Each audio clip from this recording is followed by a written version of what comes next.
Hi everybody, welcome back to my channel. Today I'm going to be sharing with you a little eyeshadow collection, and all of the shadows I'm going to be sharing with you today are from Root. You guys know of this brand if you are familiar with this channel. They make my favorite highlight of all time that I'm wearing right now in white gold. I'll link that below. But they do also have some of the most affordable, high-performing pressed shadows in the green beauty game, in my personal opinion, especially for the price. These will retail only $12. They do also have these little trios that are available.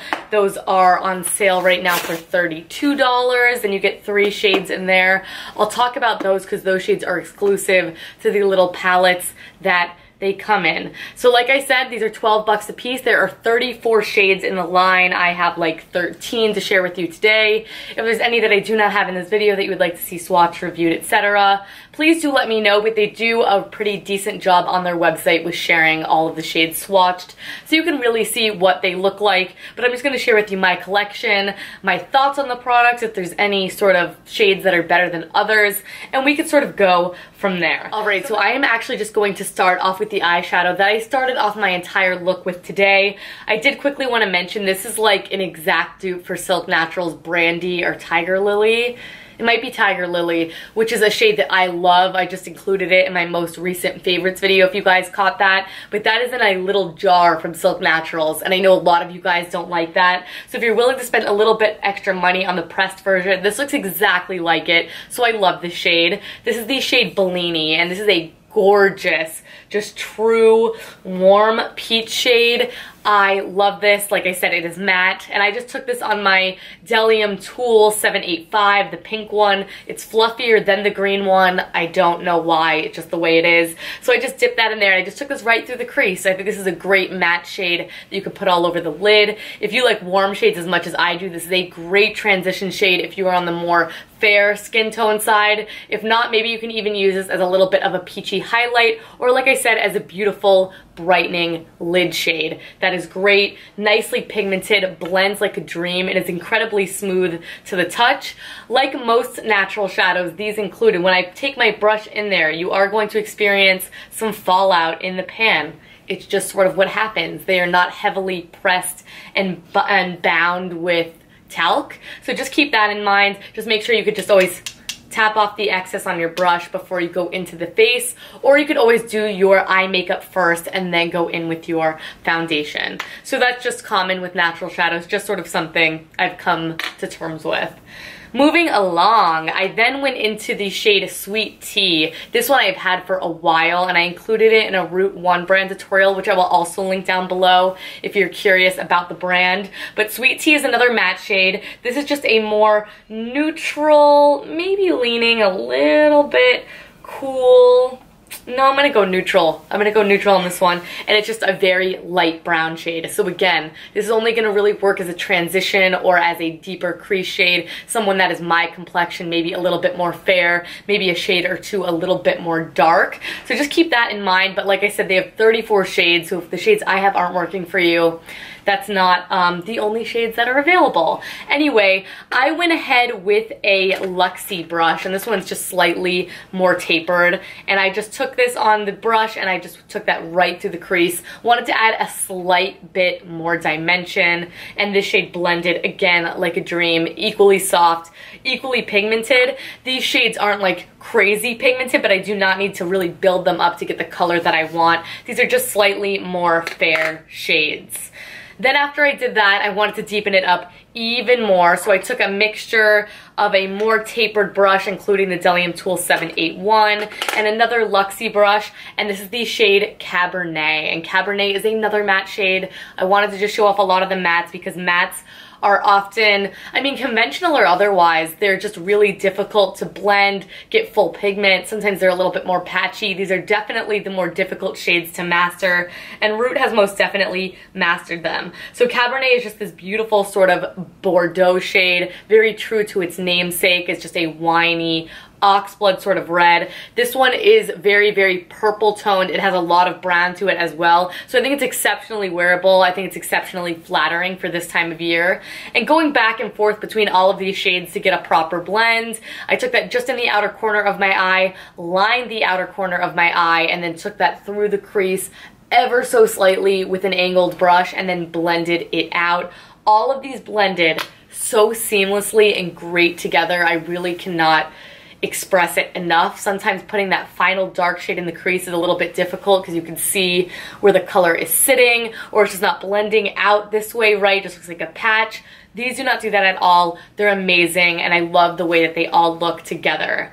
Moving along to the lid shade, I actually took this one damp. I do think it's very beautiful dry, but with any of these shades, the more sparkly ones included, specifically this shade Tiger Lily, I like to dampen my brush. So I just took whatever toner I had nearby. You could use a glass of water, you could use rose water and glycerin. I love that. I took the Antonym 12 brush and I really just loaded this onto my crease. I sort of did a cut crease, but like a very, very tiny subtle ones because of my hooded eyes.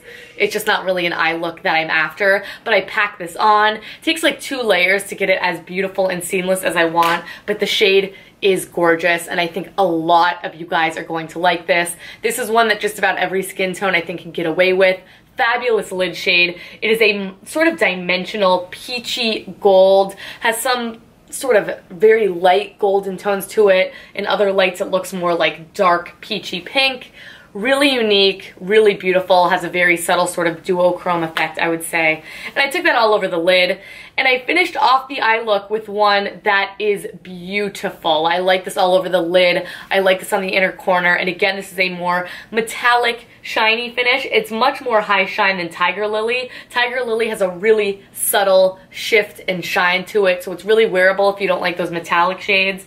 This one, on the other hand, is not for the faint of heart. This picks up glow like you would not believe, and this is the shade Snow Peach. So like the name suggests, there is just a slight warmth to this shade. You can't say full on peach because it's just so fair, but I think this would look good on everybody. It's a really brightening lid shade. I personally use this in my inner corner today, and I took it just underneath the brow bone for a subtle shine. Think you could even put this on your face if you're more of a fair complexion. It's stunning. The pigment on this is great, and this one is particularly smooth. Moving along to all of my other shades. Those are the only ones that I have on my eyes today, but I did want to share with you every shade that I have. I think that across the board, these have a very similar consistency, very similar texture, and the only thing to be mindful of is the sort of fallout in the pan when you're dusting your brush in there, but that is a very easy fix. Moving along to a little pop of color, this is the shade Macaroon, and Macaroon is such a unique shade.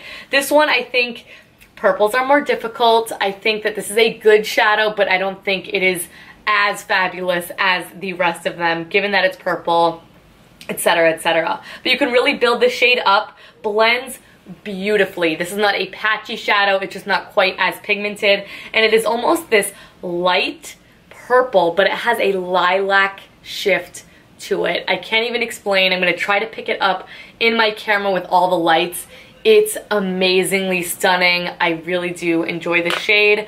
Sometimes I like to do it just above my crease for that little tiny bit of purple. You can even build it up on the lids. Looks really pretty on the lower lash line as well.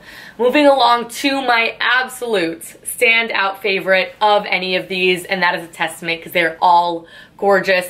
This is the shade Gatsby, and I've mentioned this shade many a time before. This is the most incredible bronze shade. This is like insanely pigmented. Conventional shadows who is sort of what I think of when I swatch the shade. Blends beautifully, just builds up stunning. You need one pass of color to really do this color justice, and it is just a very beautiful warm tone bronze. There's a little bit of sort of copper shift in there, a little bit of a gold tone in there as well, but this is so universally flattering, I just cannot take it. Then we have the shade Rosewood. Rosewood is another matte shade. This is just a sort of more purple, cool tone shade. This one would look really great with Macaroon if you put that in the crease. Would look really great with Snow Peach. I mean, a lot of these go pretty beautifully together. They're all pretty neutral with a little bit of nods, but this nods to color. That's what I meant to finish my sentence. Anyway, This builds up great. I do like to build this up sort of twice to get full on pigment, but it's smooth, it blends, it's great, like all the mattes in the line. Moving along to a very fun shade here. This is the shade Pine, and I was really excited to pick this shade up. This is a matte, just true green, and to the touch, this is especially silky. This one is great. It just blends so nicely. It's such a unique and different shade. If you like a little bit of pop of color, I think for the fall, that is a fun one. And again, you have no problems blending it, so I think that is a really nice option. All of these shades are great options for beginners, in my personal opinion. So those are all the single shadows I have. You can buy those all individually at $12 a piece. There are 34 shades total, and I just shared with you 2, 4, 6, 8, 9 of them. But quickly, before I go, they did release these little palettes. I'm not sure if they are limited edition or not, but I do know that they are currently on sale on the website for $32. That's great because you get the same amount of color in all of these, which is, by the way, I'm not sure. I will include that information down below, how much you get. Really, really decent pan size. I will compare it to a couple other singles I have so you can get a gauge for size. Anyway, this comes with a mini little Z palette, which is amazing. That's a cost in itself. I think it's like 14 bucks. Then the shades, you have $12 a piece. So the value in these is great. The only thing is, these are not sold separately, and you can also not build your own for the same price. They come pre-done. There is this one, which is the Wanderlust palette, and then there is also another one that I will link down below in case you guys want to check it out. But in here, we have 3 beautiful shades. You could sort of do a complete eye look. All of them in here are more satin or a shimmery finish. So it's not sort of a one and done palette, but it is a nice way to sample these shadows. If these are sort of speaking to you, they all have a very warm tone to them as well. So the first shade we have here is one of my favorites. This is the shade Roxy. Roxy is a little bit more crunchy to the touch, but it's very buttery when applied. Blends stunning, and it's just a more metallic, very yellow toned brow bone shade. You can put this on the lid, on the inner corner. You guys know I love shades like this. I had one from Mother Bear's Handmade that I really got on with. This is a really beautiful shade that has a nice metallic sheen to it. Then we have the shade Farrah, and Farrah is just the mid-tone of the bunch. This is a warm tone, sort of brown, really easy to wear, has sort of a rosiness to it that I think is really, really flattering. This one I like to put all over the lid, and this one has a little bit of glitter to it, but it's really not noticeable on the lid, so I would categorize it more of a satin finish. And then to round this off, we have the shade Cat. And Cat is another gorgeous one. I think Root has the bronze tones down to a science. And this is just a gorgeous, hyper pigmented warm tone brown. One of the most pigmented Root shadows that I own, Gatsby and this one, are particularly amazing, and it's just a very red toned sort of brown. I like to compare this to Kjaer's Transcend, but like on crack, so it's fabulous.